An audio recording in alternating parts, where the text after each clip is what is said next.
saw a YouTube video this week where the tube was completely full and this guy obviously really wanted to sit, but he didn't know how to. So he went, I got an idea, and then pretended he was going to throw up. And then that just cleared out the whole cart. And then he took his book out and sat down and was happy because no one was near him. And I thought, you know what? That's a 5-minute fix right there. That certainly is. Hi and welcome to the best thing you watched or listened to. I was just having a conversation there about clearing out a tube car and the best way to do it. There's your tip. This is going to be an interesting podcast week. I think we've got interesting stories to tell. Hi, Chris. Hey. How are you? You have a good week? I had a busy week. Yeah. I think it was fairly good. It was better than last week. Let's just put it that way. I feel like I doubled down on the poop this week. Oh, no. But because of that, the stuff I'm going to talk about is going to be really interesting because it's different. So not necessarily what I reviewed. And we have an exclusive that I'm really happy to talk about. Our podcast section this week, we're going to do Jim Carrey's top 5 films. I'm interested to see what your top 5 are, Chris. Mm-hmm. I think we might have a few varying ones this time around. I think so. And then for our Patreon this week, we're going to be talking about our worst cinema experiences. So if you would like to hear those stories, we're having a lot of fun there on Patreon. Thank you if you've joined us there. Thank you if you're joining us here. Chris. Yes. While I have heart palpitations, do you have a question? I do have a question. So, awesome. I'm just you gonna okay? Die yet. Do we need to call somebody? Call services? No. We all got to die sometime, right? What was that number? I think I even have it on a display at some place. But Moss sang the song, but I can't remember. Oh yes, thanks, Moss. 1 or 3. Did it end 3? I don't know. 3, anyway. 3. 1, 3, 3. Okay, so in one sentence, how would you sum up the internet? My immediate gut reaction is negative. Yeah, sure.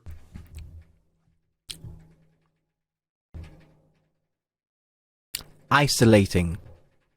I would say that. I don't even need a sentence. Wow, you're just going word. Okay. Very good. All right. I'm gonna adapt a Hunter S. Thompson quote.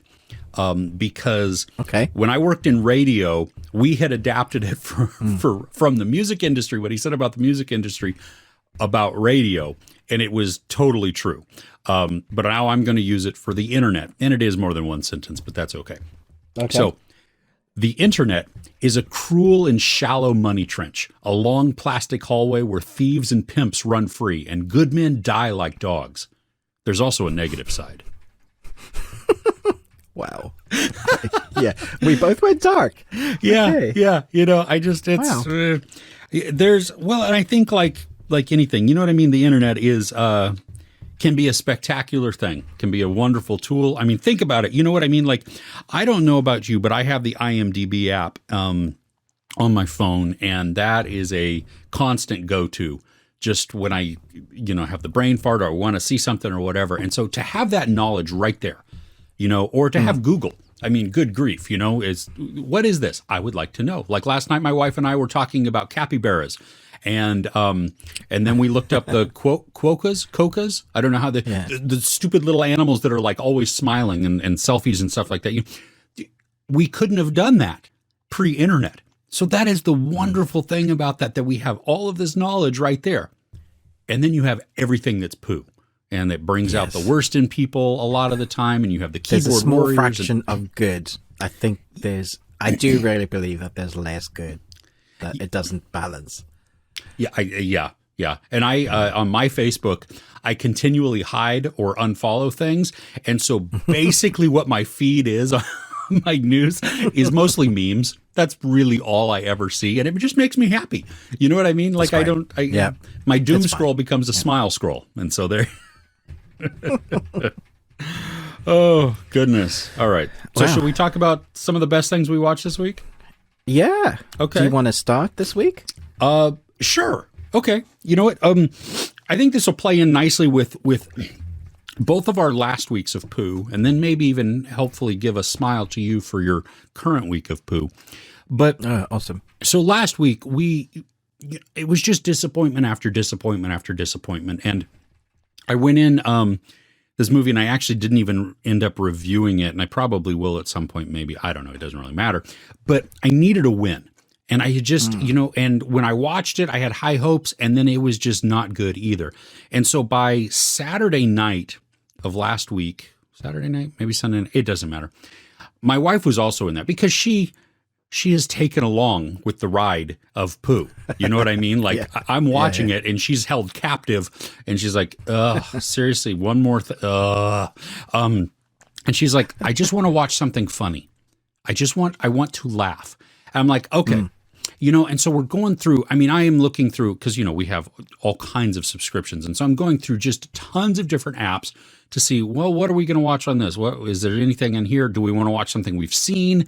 No, not really in the mood for that. I don't want something long. I want something shorter, maybe short attention span type of thing. So I landed on a series that is on Netflix that neither of us had seen. We had been intrigued by and had heard some good things, but I didn't know, you never know going in. And is it just a little bit funny or is it? So we watched Derry Girls on Netflix. I've heard great things about it, but never have dipped my toe into it. Holy crap. I laughed out loud every single episode. Really? Single. It's 2 seasons on Netflix right now, 6 episodes each. They're like 20 something minutes. They're really short. It's a group in the, early 90s, mid 90s, late 90s, something like that, of in Ireland, in Northern Ireland, and in this Londonderry, which they just shortened to Derry. And you follow these 4 girls at this Catholic school. They're best of friends, and one of them, her English cousin, comes to stay, and he's like the outcast because he's English. And the character dynamics, what's so awesome is that if you take each of the, now five people, they each have like this extreme portion of a personality. And so you smash them all together and they become one person. But you just see these, and it's off the wall. It is annoying at points because they're so abrasive to each other sometimes, and they're so just over the top and over exuberant. They're terrible. The one character, the dad, is everybody poops on him. But I see him as the fool in this because he's the one who's always spouting the wisdom. He's always the level head. He's always the one with the right answer, but nobody around him ever listens to it, Oh, no. So we watched a few episodes of that and we're like, oh my gosh, this is wonderful. Not knowing how long the show was. The next night, we put it on again because I was like, that was fun. I liked that feeling that gave us. Let's watch more. And there was a total shift, and we were like, and it was even like a time shift, and we were like, wait, did we just change seasons? We had gone into the second season not knowing it, and then finished the second season, and we were like, oh, wait a minute. I'm like, well, wait, is there going to be a season 3? When is season 3? So the internet, thank you, internet, hop on there, and it's like, hey, season 3 is coming in April. I'm like, ooh, it's coming to Channel 4 in the UK. Yeah. Not to Netflix. Netflix, who knows, maybe later in 2022, maybe even in 2023. So I may or may not have used my VPN to use a London postcode address and sign up for an account on Channel 4 so that beginning this week, I may or may not be able to start streaming season 3 of Derry Girls. Wow. You got addicted. Dude, it was it was just such a great surprise. It was so pleasant, so funny. And because it's short format, the storytelling is really tight. You have like one basic story arc in each episode. So it's not all over the place. I mean, it does go all over the place at times, but it's following just one central problem. Yeah. And you have they have the lead nun, at the Catholic school is Sister Michael, and she is so dryly funny. I mean, she is hilarious because she's fed up. I mean, she just has zero tolerance for anybody and anything. And just to watch her reactions and watch her interactions with them is just the whole thing. If you haven't watched, put it on, watch an episode or two. I'm really curious also, though, of how it resonates with somebody who's maybe closer to, to that part of the world than somebody who's watching it as a complete outsider. Yeah. I've heard very good things. And people keep saying, why haven't you watched this? You should review this. And it just gets added into the plethora of, there's my 7-page list. I would love to. But this is definitely jumping up there along with Ted Lasso. I'm not quite sold on Ted Lasso as everybody else is so far. I've watched the first 3 and I just don't like everybody being mean to him. It just seems harsh. I'm like, oh, he's such a nice guy. Why are you being douchebags? That's the reason to watch, because you watch him overcome the adversity and watch his influence then begin to infect others. There is one character, and the second season it becomes more mature, and it does take on more of a serious tone. And so we watch one character, which I did not like his story arc at all. I mean, he does a great job in it, but I don't like how they took his character, even though I see why they're doing it. Right. Because it's so drastically different from how Ted is. But also in season 2, you also get some more maturity from Ted, a different view on him. So I would say give it some more episodes. Let him just maybe don't focus so much on the negativity coming at him, but focus on how he's projecting out and how he handles all of that. Oh, you know what I mean? And see if that changes the.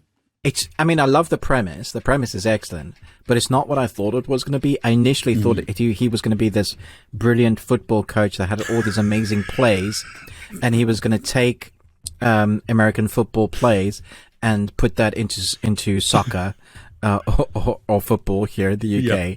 Yeah. And it's not that. No. I was like, this is not like Any Given Sunday or Jerry Maguire or anything like that. I was ready for this is intelligent. And I was like, but he's bringing her cupcakes. I don't understand what's happening. Okay. I'll give it a few more episodes, Chris, on your... Yes. What were we talking about? Well, started out Derry Girls, now for Ted Lasso. Positivity. Hopefully, maybe positivity will continue. I don't know. So what topped your list? This is an interesting one. It's not even a movie, but it is on the internet. It's my favorite YouTube channel. It's interviews, and it's hot wings. And so that should pique your interest. Oh, yes. It's First We Feast. It's my favorite YouTube channel because of how the research team, every time they get a guest on their channel, I don't know what they do or who they bribe, but they know things no other person knows. And they're like time and time again, whenever you're watching an episode, go check them out, subscribe to them. Not that they need it. They've got like millions of subscribers.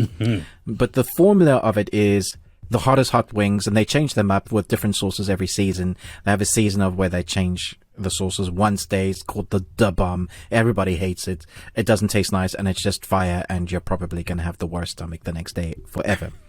But while they're eating the hot wings with the host, they're asking questions. So the celebrity has to answer them, trying to be intelligent as the degree of hotness is going up, which is such a clever formula. Yeah. This week we had Josh Brolin on.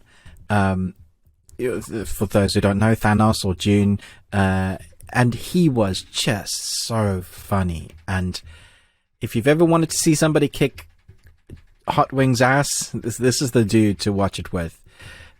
I think I was in a bad mood with all the stuff I'd watched. I was like, okay, let me just stick on one of my channels that, you know, something to get you, like you were saying, watch something that's going to get you in a good mood. Josh Brolin eating hot wings, answering questions of stuff that he didn't even know people knew about, is brilliant. There is a couple of answers there that I didn't know about him. It really gives you insight into the person, and you end up liking Josh Brolin that much more, as if that was possible. But you know, because he the man. Which leads me into something I can't talk about, which I'm very excited to talk about. There's a series that is currently doing. I encourage everybody to put this on your watch list. Can't say anything because it's embargoed, but it's open range.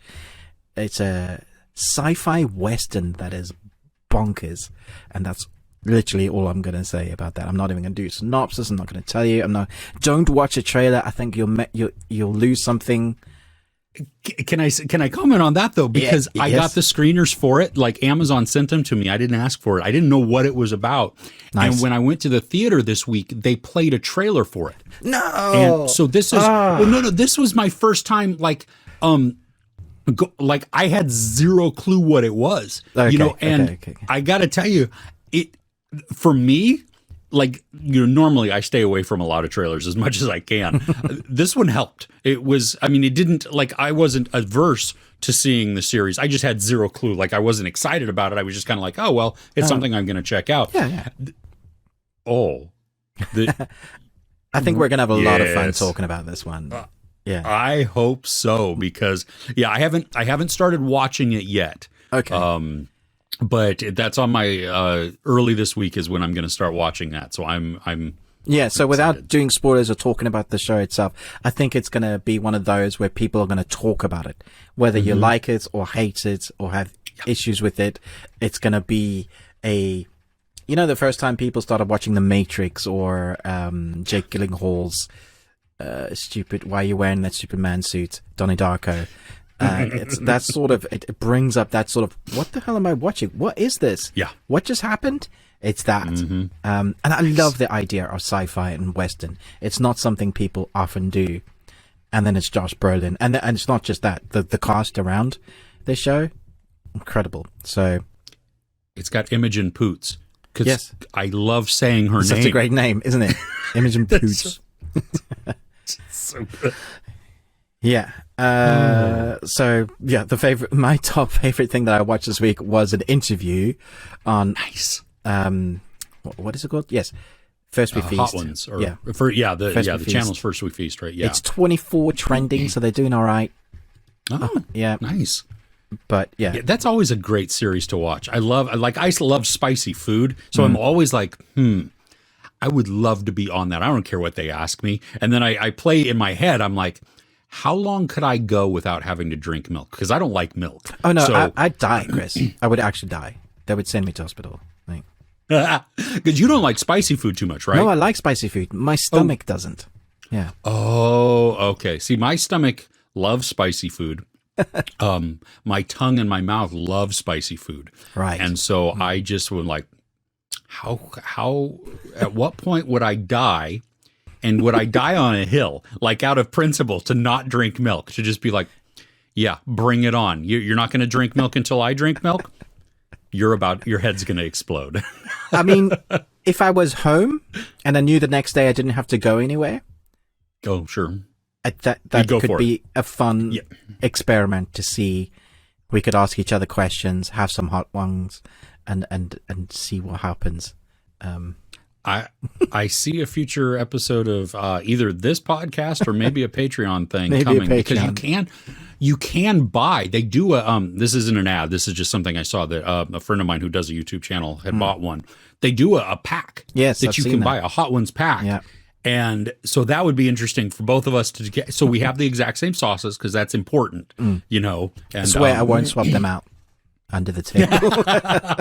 Cheater. I'm going to have your wife. We're going to have our wives in the background be like, this is fine. This is mild. Yeah. They all have the exact same sauce on them. Yeah. It's good. Okay, so I've digressed our podcast into eating and chicken wings. Dude, oh, that sounds so good. I mean, it's early in the morning here for me, Right. but I'm still down for chicken wings right now. That Yes. sounds amazing. Yes. So, Okay, so what's next on your list? Moving us on from salivating. yeah, I have had like, so the other night it finally came to my city, and we saw Everything Everywhere All at Once. Now, I'm so jealous. yeah, I know. I'm not going to get into any spoilers in this because I know that it is not, it's not widely available yet. Really I mean, it's isn't. becoming more and more available, but it's one of these things that just has that aggravatingly slow release schedule. It is A24 that seems to do this. Yeah, them and Neon. Because I remember Parasite, when Parasite came out, like I saw people all over the country seeing it, and I'm like, when is it going to come? And it finally came. I'm like, get out of the way. Here we come, you know? But, okay, so it's a multiverse premise. I mean, we know that just from just seeing the trailer or anything else. That's not a spoiler in this. The character journey of Michelle Yeoh is, I think, very powerful because we watch, for me, I found her off-putting at the beginning. I found her very hard to root for. Some people have said, no, it's not really that. It's a different perspective. And that could be because I'm not of Asian descent, that I don't see, you know what I mean? Like it's cultural also, which is fair enough. But the core principle though is there is a character growth within this that we get to watch. And the whole premise is that she is experiencing, because of the multiverse and the way that multiverse works, is you have a central character of Evelyn, Michelle Yeoh, and every decision she makes branches then. And so it just goes boo, boo, boo, boo, boo, boo, boo, leading to all kinds of weird things. But it's not just her that, you know what I mean? It's her universe that we're following, but it hurts my brain, melts it. So you have all of these what ifs. What if she hadn't done this? How would her life be then? And so she kind of channels these. She has to learn how to do that and everything else. Now, I got to tell you, the first good chunk of the movie, my brain was hurting, and I was sitting there trying to figure out the rules and how does it work? And it's being told at me, but I'm like, wait, how does this, you know what I mean? The moment that I stopped, the moment that I just said, just go with it, just watch it come at you, take it right as the moments come. Don't try and dissect it or figure it out or, you know, the logic or anything else. It all went boom, big light bulb went on, and it was like, oh, this is making complete sense now. And as new things came on, they might be complex, they might be a little seemingly convoluted, but because I wasn't fighting it, it was like, oh yeah, okay, that makes sense. That works. I can see how that, yeah, oh, there we go.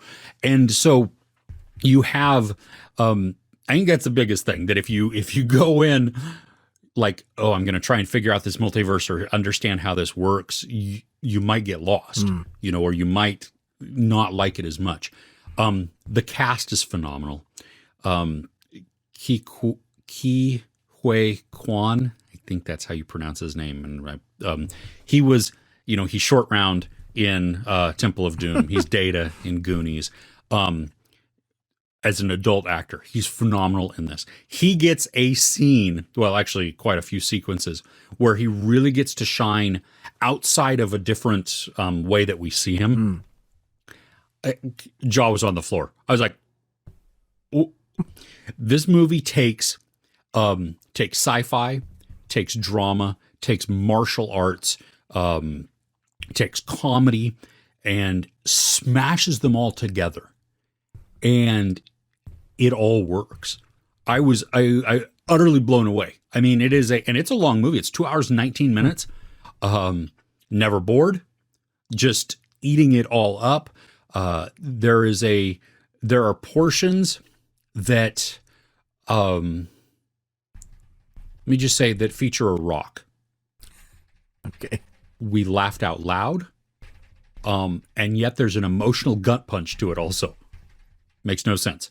Yeah, just the all of it together was so good. The way that they film it too is just mind blowing, because they will center Michelle Yeoh's face into the frame, and they take imagery like even from news footage, because there's one image that flashes very briefly where she's at not Crazy Stupid Love, Crazy Rich Asians, at like a premiere for that, and you see the title in the background, and so one of her realities is that she was in this movie.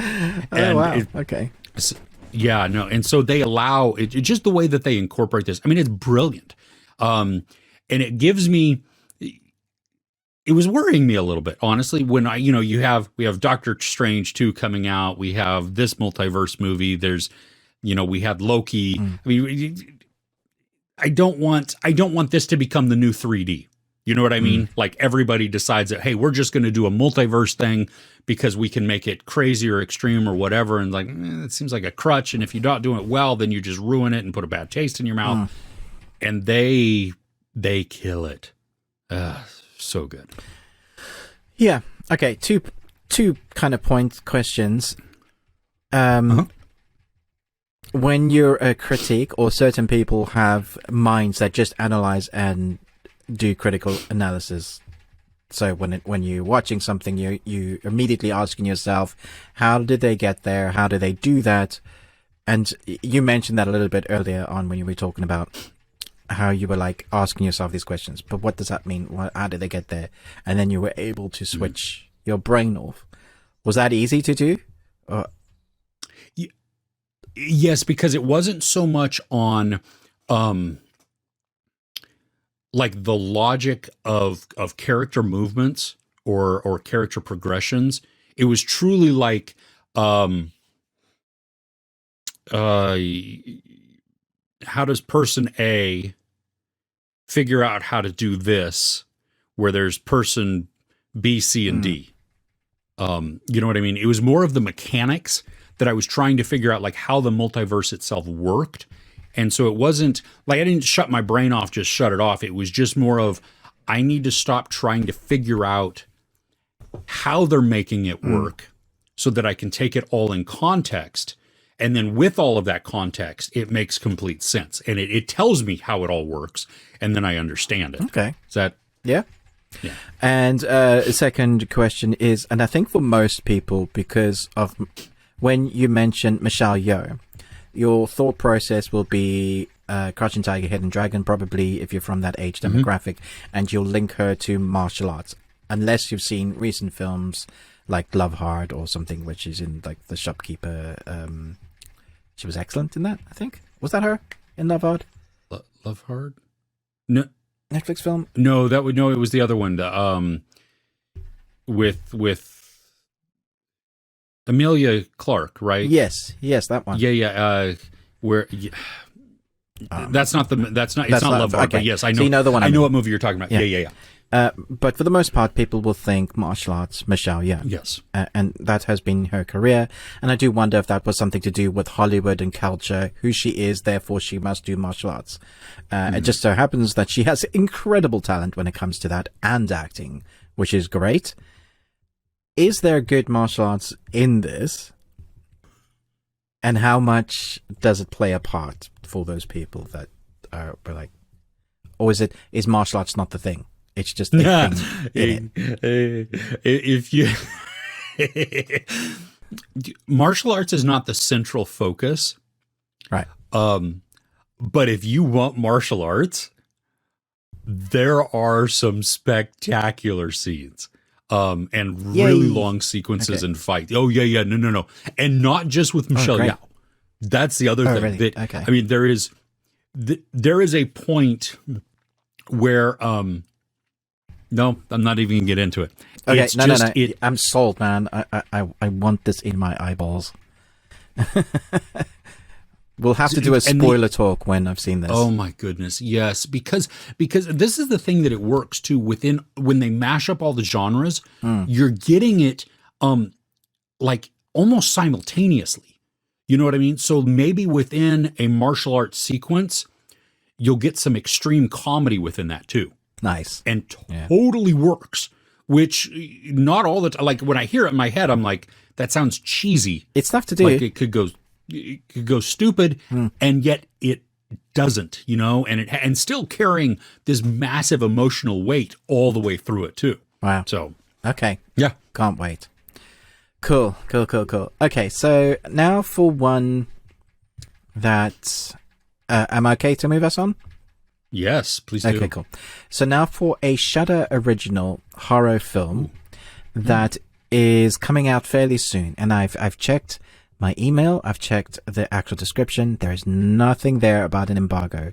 So okay, at the time of doing this, no one said I couldn't review it.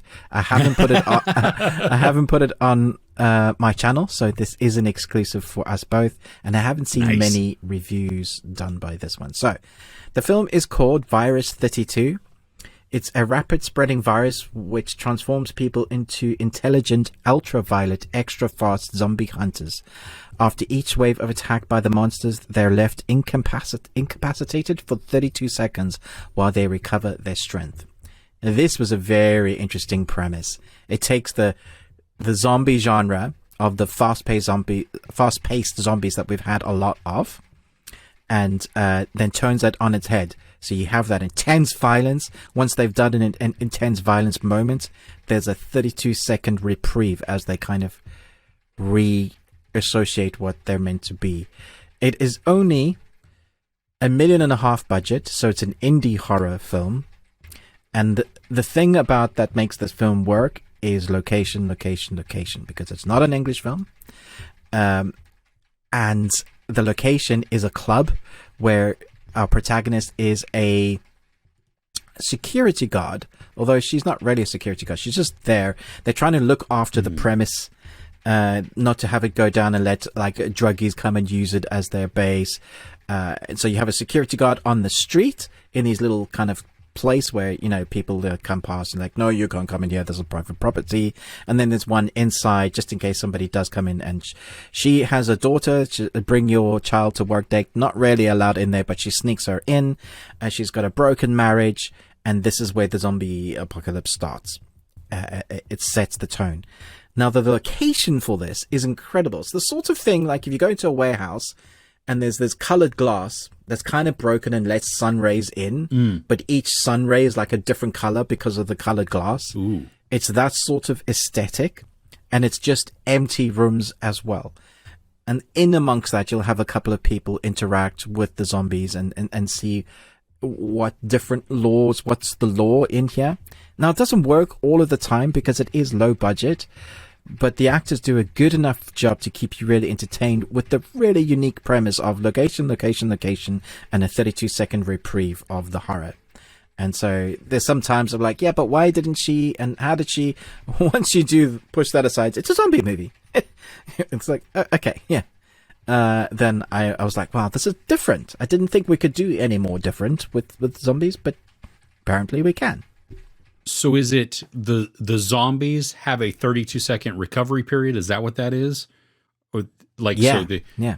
Now is it a collective thing? Or once they've killed, okay, it's individual. So once they've killed or eaten together. So if there's one body and they're like eating you, then once they've done that, they stop and literally become almost like catatonic. They're still aware of you, but they're like it's like they're rebuilding their initial drive is to, I must attack and eat. Okay, like the human consciousness is no longer there. We've just become animal, and it's like, oh yes, I've eaten, but I'm hungry again. Like the virus reconnects them somehow. So the way they use that as a mechanic. So you imagine a bunch of zombies have just eaten, and then they're all gone to sleep down the hallway, and then you've got to walk between them, but you only have 32 seconds before, and the clock is, you have that countdown. Doot, doot. Yeah, the urgency that builds. Yeah, really fun. So, and this comes out the 21st. Okay. Yeah, 21st of this month on Shudder. I'm not sponsored by them, so... Nice. Yeah, it's Argentinian. Yes. So, okay. Really interesting. Very different. How long? I don't see. IMDb doesn't list how long the movie is. Is it It's not long. I think, as far as I can remember, it's just like 80 minutes. Okay. Like it's just an hour and a half, maybe. Okay. Yeah, it really doesn't outstay its welcome. It gives you enough to know what's going on, enough to care about your protagonists. Like little one-liners. Oh, this happened. This is why the daughter and mother relationship is strained. This is why she still loves her husband, but something happened in the past, sort of thing. Just quickly, just incidental. No, what you call exposition dumping. Okay. Then just like monologue for the next 5 minutes because blah blah blah blah. It just carries on with the story, which I really appreciate. I mean, this is it seems like someone's maybe their first feature, but they raised the budget and actually ended up doing a half decent film. And I always love that because on their budget. You just know there's some clunky shots and there's some clunky moments, but I definitely couldn't have done better. So, I'm not going to sit here and go, no, because you didn't sharpen that. There was a slightly wobbly camera moment, and get your extras all to look the right way and react at the same time. There's a moment where there's a bunch of extras who are zombies, and I'm just like, what's that zombie doing? Dude, look over here. But who knows what's going through a zombie's head, right? True. Well, yeah, and if they kind of have become these mindless just predators, I mean, there could have been something shiny that they just, That's the thing. They're not really mindless. They're intelligent. Oh, really? They can open doors and think. Oh. Yeah. Okay. So it's like base primal instinct then of hunting. Yeah. Yeah, exactly. Okay. Yeah. Nice. Well, and I find Very like different. that I'm able to overlook some of those on some of these more indie films when the story itself is so engaging. You know what I mean? Like, okay, so there's a few technical aspects here that it prevents it from being like, ooh, this was like the perfect movie, which we know there's not really the perfect movie. So, other than Lord of the Rings, but yeah. Nice. I mean, I think some people might be a little bit frustrated with the fact they don't really ever explain where the virus comes from. I don't mind that so much. It just starts. It happens. And then there's like a couple of news articles and things are happening around the world. And you're like, okay, it's a virus.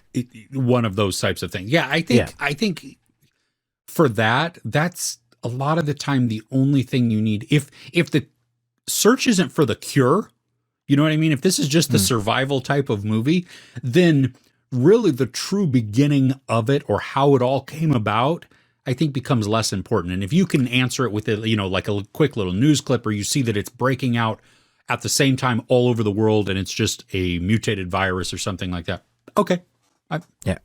I mean, The Walking Dead tried to string us on for 6 seasons with the cure storyline. And then eventually they got onto like something else. We're just surviving. But yeah, we don't need that. Yeah. Yeah, exactly. So yeah, if that's not going to be the central storyline, then I don't know. No. Nice. So if you have Shudder, this will be on one of their original, like, this is our original. I don't know if it was them. They probably bought it and is their license. Yeah. Either but way, it is though. now. It's got their stamp. Yeah. I have Shudder. That is one of mine, so I'm going to add that to my list to check out. This is fun. Right on. Thank you for sharing that one. That's cool.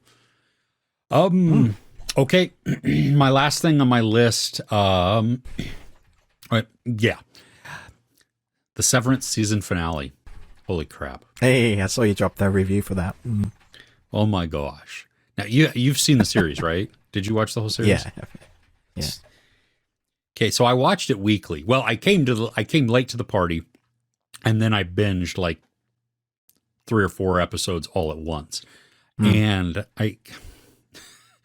this series, it's so aggravating when it ends in the middle of an action. Like when last week's episode, whatever, the penultimate episode ends mid-action. And I'm like, freaking, you cannot do that to your audience. That is terrible. That is mean. Netflix do that a lot as well. They do. Yeah. Oh, goodness. And so this last episode was so incredibly intense. Like I was just on the edge of my seat, getting closer and closer to falling off of the chair, because as it cuts back and forth between our 3 characters who have, is that a spoiler? I don't really know. Maybe you might want to take that out in the edit. Yeah. let's back up. So, okay. So if you just saw a jump cut there, that's because Chris started to talk about a spoiler, and I don't think we're ready to talk about a spoiler. But just know that the show, the way that they intercut between characters was incredibly tense. And it created this, like we were talking about with the Virus 32, this sense of urgency to it, because there's an unknown time limit to something that's going on, to these actions, and you just feel the pressure mounting. And I wanted certain conversations to happen, and they weren't happening at the speed at which I wanted them to.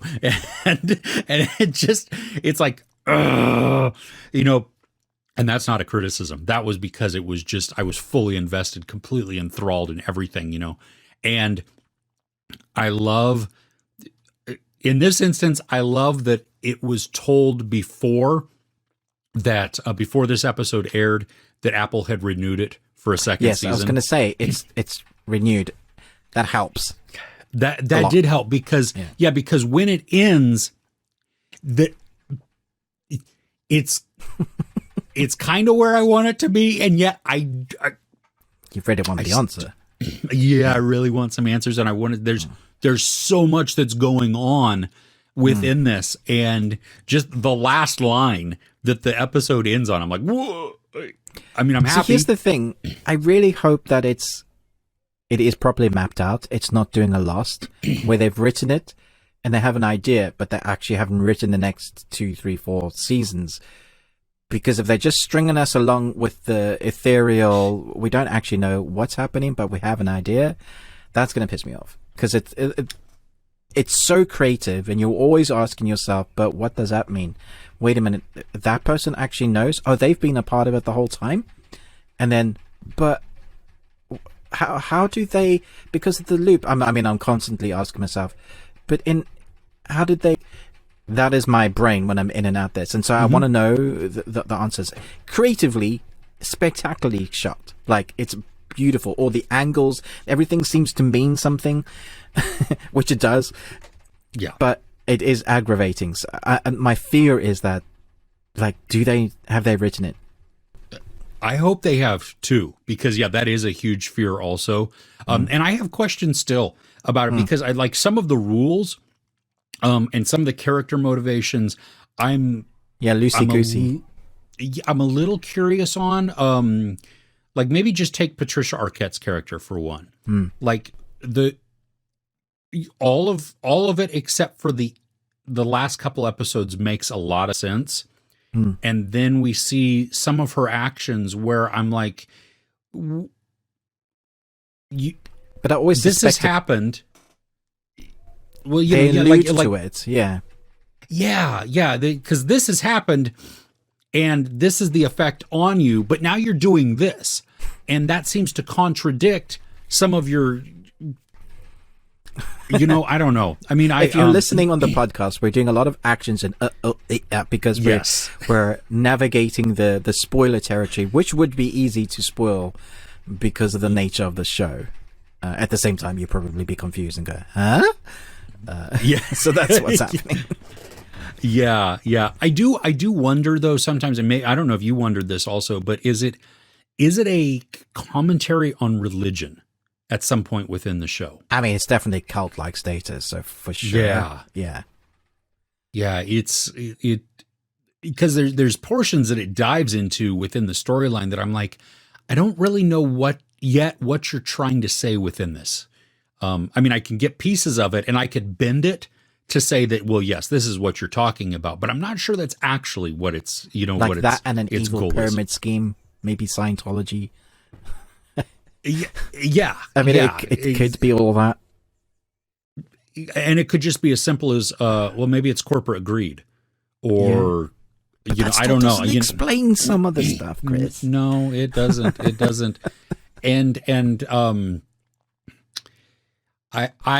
So there's a couple of places now that I don't ever want to go. I don't want to go to the break room. I don't want to go to perpetuity. If you're going to do a dance for me, I don't want that at all. I will take a waffle party. The dance party is bizarre. I'll do that. I'm not sure I want the egg bar, just because I'm not tattooing messages on the inside of your lip or something, so you know it hurts, but then you get to the mirror and you see the message. That's the way to sneak in. But does it, because they talk about, within the rules, it knows, because Helly starts to write something on her arm. That's true. Yeah. Yeah. I don't know. How does it know, Chris? What is it? I don't know. Yeah, I don't know. This is a brilliant series. I mean, it's one of the smartest and well executed shows that I've seen in quite a while. I enjoyed it because it is that mixture of odd, and it makes me feel weird, and yet then it sucks me in with this mystery that held my attention for a really, really long time, because I don't know what's going on, and they tease it out and then give me enough portions to just go like, oh, well, okay, so now I have this answer, but what the crap? Now we just opened up these 3 other questions, and I want to know how Ben Stiller goes from nobody makes me bleed my own blood to this. I grabbed the bull by the horns. It's a metaphor, but not really.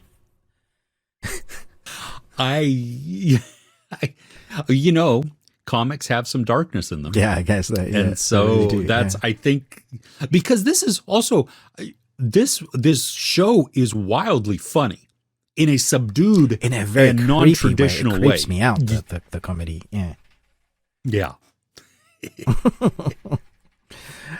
Okay. From that weirdness to one that, for some reason, Netflix added. It's not a Netflix original. It just added. It's an old film. Came out in 2005. It's one that I thought I'd seen, and I swear that I've seen like the beginning of, and maybe it's been on TV now and again. But I decided to watch it because I like the actress, and I like the story. I thought it was very unusual. So it came out in 2005. It's called The Skeleton Key. For some reason, it's ranking like number 6 out of 10 of what people are watching on Netflix, at least in the UK. Have you ever seen The Skeleton Rebecca Key? Hall? This is, what's her name? It's directed by Ian Softly, and it's Kate Hudson, Peter Sarsgaard, Gina Rowland. Yes, it's been forever since I saw this. Right. I was very, very entertained, and I didn't expect the ending, which says I can't have seen this, because it feels like it's one movie at the start.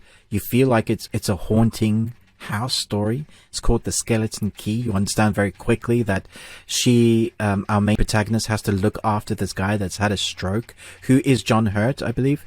And oh man, he does an amazing job of having no lines, almost no lines, and acting brilliantly as well, like slight subtle facial horror expressions on his face, and he does it so well. But I mean, that's John Hurt.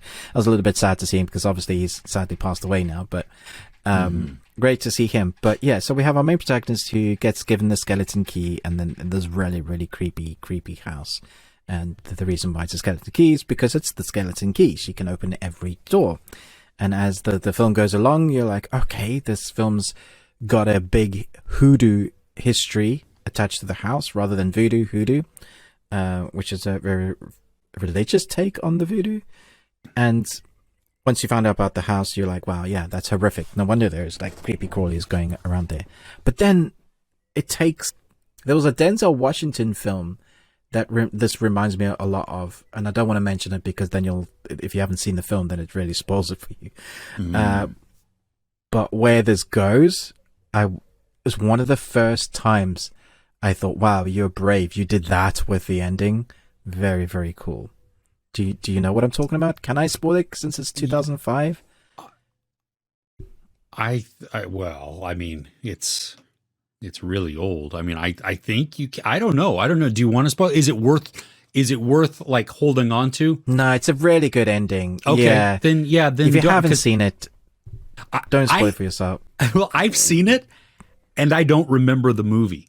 So I don't know when I saw it last. Probably so because when it of where first it's came out. located, it's like Alabama swamp sort of film, like this house in the middle of nowhere with these people, and doesn't rely on technology. It's just old-timey wimey stuff that if you went there now, it would still be old-timey wimey stuff. It's a sort of doesn't change. It's a little pocket of its own world, and people don't like change, and everybody knows everybody, and you go into that town, you best be living there forever and spend the next 50 years before they allow you into their clique. It's that sort of feeling you get. Very, very clever and creepy, and I don't really ever want to live there, but I'd love to go through a drive-through, and this is where these creepy people do the Ku Klux Klan. I'm generalizing, but like Hollywood has, definitely showcased. Yeah, I can't say, you feel free to say, Chris, but I'm not saying that because they will come find me. If I see a person with a sheet at my front door, I'm smacking them in the face.